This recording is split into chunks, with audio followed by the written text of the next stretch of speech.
Howdy moviegoers, and welcome to another edition of When Tough Guys Rule the Cinema. My name is Patrick Hickey Jr., Editor-in-Chief, ReviewFix.com, and this week we are going to be talking about Blade. Okay, even though Wesley Snipes cannot get a job for the life of him, in 1998 he was pretty much at the pinnacle of his career. He had been in a ton of really successful action films, and I don't care what anybody says, Willie Mays Hayes aside, Blade was pretty much the coolest character that Wesley Snipes ever played. The vampire hunter, the daywalker, based on the Marvel comic.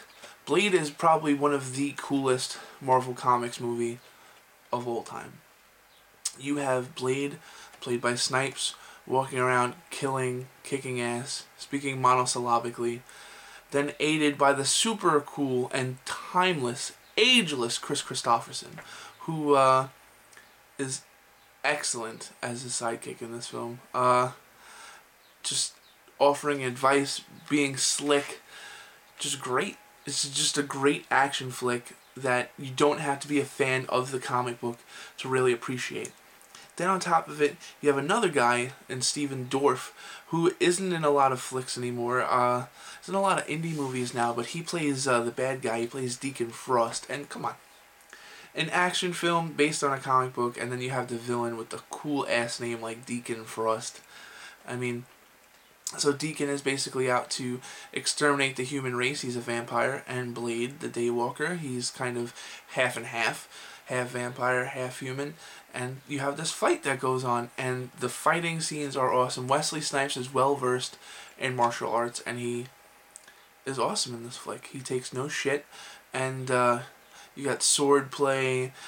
Blade is essentially as well versed in martial arts as, I would say, like the Black Panther.